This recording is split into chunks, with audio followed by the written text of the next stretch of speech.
এবারে বক্তব্য রাখার জন্য আমি আহ্বান জানাবো রুমিন ফারহানা, মহিলা আসন 50। মাননীয় সদস্য, আপনার সময় 10 মিনিট। অনুগ্রহপূর্বক 10 মিনিটের মধ্যে আপনার বক্তব্য সীমাবদ্ধ রাখবেন। মাননীয় স্পিকার, আপনাকে ধন্যবাদ। আমি আমার আলোচনার শুরুতে প্রথমেই গভীর শ্রদ্ধার সঙ্গে স্মরণ করছি মহান মুক্তিযুদ্ধের ঘোষক, বীর মুক্তিযোদ্ধা বীর উত্তম, যার হাত ধরে বহুদলীয় গণতন্ত্র বাংলাদেশে এসছে, বাংলাদেশের মানুষের বাক স্বাধীনতা, বাংলাদেশের জুডিশিয়ারি স্বাধীনতা যার হাত ধরে। মাননীয় সদস্য, প্লিজ আমি একটু আপনাকে ইন্টারফেয়ার করতে চাই। বাংলাদেশের আমাকে বলতে দেন না, please allow me to speak. আপনি বলবেন, দরকার হলে আপনি অবশ্যই বলবেন। আমি আপনাকে বিনয়ের সঙ্গে অনুরোধ করব যে আপনি এমন কোনো কথা বলবেন না যেটাতে অপরপক্ষ উত্তেজিত হবে এবং সংসদ পরিচালনার ব্যত্যয় ঘটবে।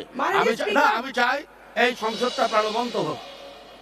আমি চাই এই সংসদটা প্রাণবন্ত হোক। স্পিকার, আমরা সংসদে আসার সময় আমাদেরকে বলা হয়েছিল যে আমরা আমাদের কথা বলতে পারবো, সংসদ সদস্যরা ধৈর্য সহকারে সেটা শুনবেন।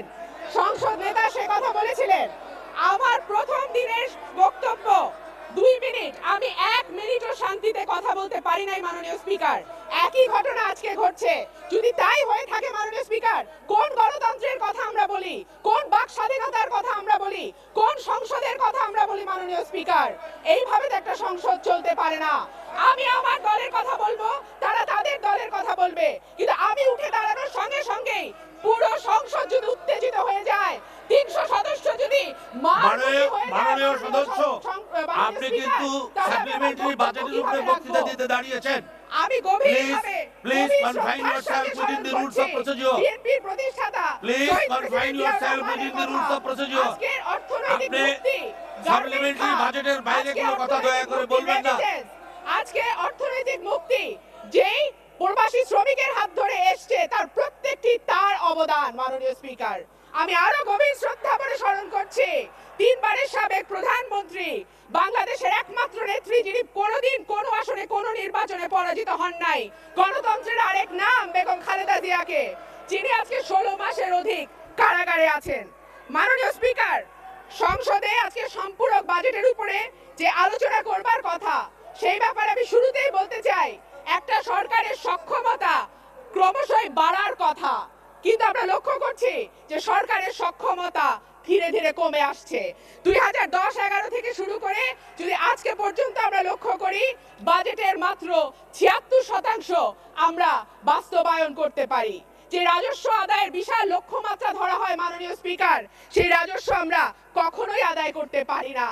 এবং শেষ পর্যন্ত যে উন্নয়ন খাতে যে কথাটি এডিপি, সেই এডিপি দেখা যায় যে প্রথম 9 মাসে যেটুকু কাজ হয়, পরের 3 মাসে দেখা যায় তার কয়েক গুণ বেশি, অর্থাৎ বাজেট বাস্তবায়নের ক্ষেত্রে একটা বিরাট ঘাটতি আমরা লক্ষ্য করি।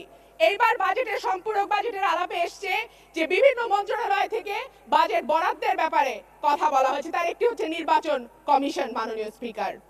এই নির্বাচন কমিশন কি ধরনের নির্বাচন করেছে বাংলাদেশে, সেটা একাদশ জাতীয় সংসদ নির্বাচন থেকে শুরু করে যতগুলো স্থানীয় নির্বাচন হয়েছে তার প্রত্যেকটা স্পষ্ট হয়ে গেছে।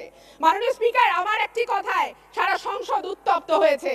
কলামের পর কলাম লেখা হয়েছে, সেই কলামে যে ভাষা ব্যবহার করা হয়েছে মাননীয় স্পিকার, কোন সভ্য জগতের মানুষ, কোন সভ্য লেখক ওই ভাষায় কলাম লিখতে পারে না। যাই হোক, সেই ব্যাপারে না হয় কথা নাই বললাম মাননীয় স্পিকার। তারপরে আমি বলি যে কি ধরনের নির্বাচন হয়েছে, সেইটা এখানে যে সদস্যরা আছেন তারা আল্লাহকে হাজির নাজির জেনে বলুন যে সংবিধানের 65(2) ধারায় যেটা বলা হয়েছে, জনগণের প্রত্যক্ষ ভোটে নির্বাচিত হইতে হইবে। তারা কয়জন জনগণের প্রত্যক্ষ ভোটে নির্বাচিত হইয়াছেন? আল্লাহকে হাজির নাজির জেনে তারা নিজের বিবেককে প্রশ্ন করুন। যদি বিবেক থেকে থাকে, আপনারা নিজের উত্তর নিজেই পেয়ে যাবেন। কি ধরনের নির্বাচনের মধ্যে দিয়ে আজকে এই সংসদে এসছেন? বারবার কথা দেয়া হয়েছিল যে আমাদেরকে সংসদে কথা বলতে দেয়া হবে, সেই কারণে এই সংসদ নির্বাচিত নয় জেনেও মাননীয় স্পিকার আমরা সংসদে যোগ দিয়েছি। কারণ আমাদের যে সীমিত স্পেস, কারণ আমাদের মিটিং করতে দেওয়া হয় না, জনসমাবেশ করতে দেওয়া হয় না, অনুমতির বেড়া জালে আমাদেরকে বারবার আটকে ফেলা হয়।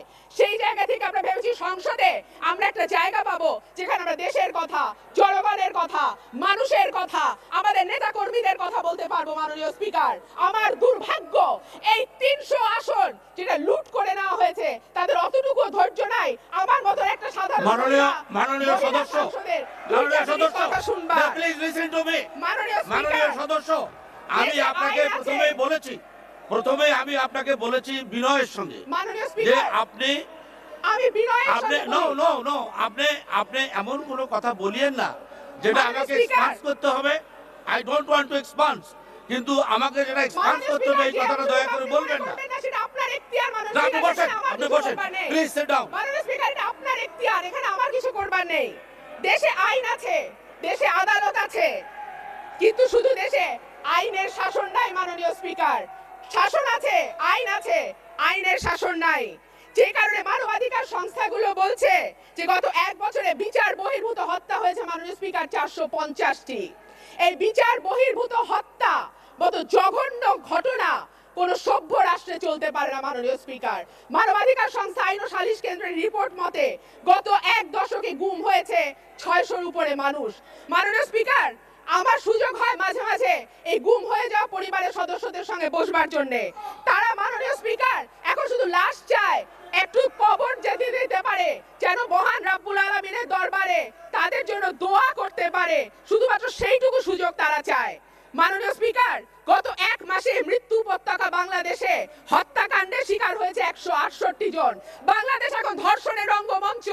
আমার দুঃখ লাগে মাননীয় স্পিকার, এতগুলো নারী সদস্য আছেন, তারা কেউ ধর্ষণ নিয়ে কথা বলেন না। মাননীয় স্পিকার, বাংলাদেশ এখন 1 বছর থেকে শুরু করে 100 বছরের বৃদ্ধা, 100 বছরের বৃদ্ধা মাননীয় স্পিকার, সারা পৃথিবীতে এই নজির নাই। ধর্ষণের শিকার হয়, কোনো বিচার হয় না। যারা ক্ষমতার সঙ্গে যুক্ত, কোনো না কোনো ভাবে ক্ষমতার সুবিধাভোগী মাননীয় স্পিকার, তারাই এই ধর্ষণের সঙ্গে জড়িত। আমি ছোট্ট একটা পরিসংখ্যান দেই। এই বছর 2019 সালের প্রথম 4.5 মাসে মাননীয় স্পিকার 346 জন শিশু ধর্ষণের শিকার হয়েছে। এই সময় 1490 জন শিশু বিভিন্ন ধরনের নির্যাতন এবং সহিংসতার শিকার হয়েছে। এর মধ্যে 470 জন শিশু যৌন নির্যাতনের শিকার হয়েছে। মাননীয় স্পিকার, অর্থনৈতিক খাত এখন হুমকির মুখে। ব্যাংক কোম্পানি আইন পরিবর্তন করে এক একটা ব্যাংক মাননীয় স্পিকার তুলে দেওয়া হয়েছে এক একটা ব্যক্তির হাতে। মাননীয় স্পিকার, আগে এক পরিবারে 2 জন সদস্য পরিচালক হতে পারতেন, এখন এক পরিবারে 4 জন সদস্য পরিচালক হন। একাধিক ক্রমে তারা 9 বছর ধরে ব্যাংক শাসন করেন, তারপরে আর ব্যাংকে কি থাকে মাননীয় স্পিকার? মাননীয় স্পিকার, 2009-10 সালে যখন আওয়ামী লীগ সরকার গঠন করে তখন ব্যাংকে মন্দরিনের পরিমাণ ছিল মাত্র 22,000 কোটি টাকা। সেই মন্দরিন আজকে বেড়ে দাঁড়িয়েছে 1,10,000 কোটি টাকা। এর সঙ্গে যদি অপলোপন যুক্ত করেন মাননীয় স্পিকার, তাহলে ব্যাংকে মন্দরিনের পরিমাণ 1,55,000 কোটি টাকা। কি ভয়াবহ কথা মাননীয় স্পিকার! এই মন্দরিন কারা নিয়েছে সেই তালিকা প্রকাশ করা হোক মাননীয় স্পিকার। আমরা বাজেট দিচ্ছি, এই বাজেটের টাকাগুলো কোথায় যায়, কাদের হাতে যায়, কোন খাতে যায় মাননীয় স্পিকার, তার তালিকা প্রকাশ করা হোক। আপনি নিশ্চয়ই ডক্টর মইনুল ইসলামের নাম জানেন মাননীয় স্পিকার। তিনি বিশিষ্ট অর্থনীতিবিদ এবং তিনি তার নিজের কলামেই স্বীকার করেছেন যে তিনি নৌকা মার্কায় ভোট দেন। তিনি তার কলামে লিখেছেন বাংলাদেশের সমস্ত মন্দরিন যদি যোগ করা হয় তার পরিমাণ দাঁড়াবে 3.5 লক্ষ কোটি টাকা। মাননীয় স্পিকার, কি বিভৎস কথা! গ্লোবাল ফাইন্যান্সিয়াল ইন্টিগ্রিটি বলছে যে গত 10 বছরে বাংলাদেশ থেকে পাচার হয়ে গেছে 6.5 লক্ষ কোটি টাকা। এই টাকা মাননীয় স্পিকার মালয়েশিয়ায় সেকেন্ড হোম তৈরি হয়, এই টাকায় কানাডার বেগম পাড়া তৈরি হয়, এই টাকায় পানামা পেপারসে আমাদের নাম আসে মাননীয় স্পিকার, কিন্তু আমরা বিচারের মুখোমুখি দাঁড় করানো হয় না। এই দেশে কেন্দ্রীয় ব্যাংক লোপাট হয়, বিচার হয় না। এই দেশে ভল্টের সোনা তামা হয়ে যায়, তদন্ত হয় না। এই দেশে পাথর গায়েব হয়ে যায় মাননীয় স্পিকার, 15 লক্ষ টন কয়লা নাই হয়ে যায় মাননীয় স্পিকার, কোন রকমের কোনো বিচারের মুখোমুখি করা হয় না। মাননীয় স্পিকার, বাংলাদেশে সড়ক, রেল কিংবা উড়াল সেতু নির্মাণ করতে যে পরিমাণ খরচ হয় তার কয়েক গুণ কম খরচে মাননীয় স্পিকার সড়ক, রেল বা উড়াল সেতু তৈরি হয় ভারত, চীন কিংবা ইউরোপের দেশগুলো সড়কগুলোতে এবং কাজের মান সম্পর্কে আর কি বলবো মাননীয় স্পিকার, যেই রকম সড়ক দুর্ঘটনা ঘটে, যে অবস্থার মধ্যে আমরা পড়ি, তাতে খুব স্পষ্ট হয়ে যায় বাংলাদেশের সড়কগুলোর কি অবস্থা মাননীয় স্পিকার। বাংলাদেশের অর্থনৈতিক খাত বলেন, বাংলাদেশের মানবাধিকার পরিস্থিতি বলেন, বাংলাদেশের প্রতিষ্ঠানগুলোর সক্ষমতার কথা বলেন মাননীয় স্পিকার, প্রত্যেকটির অবস্থা খারাপ থেকে খারাপতর দিকে যাচ্ছে। একটু জবাবদিহিতাহীন সরকার যদি থাকতো মাননীয় স্পিকার, একটু বিরোধী দলের কথা শুনবার ধৈর্য যদি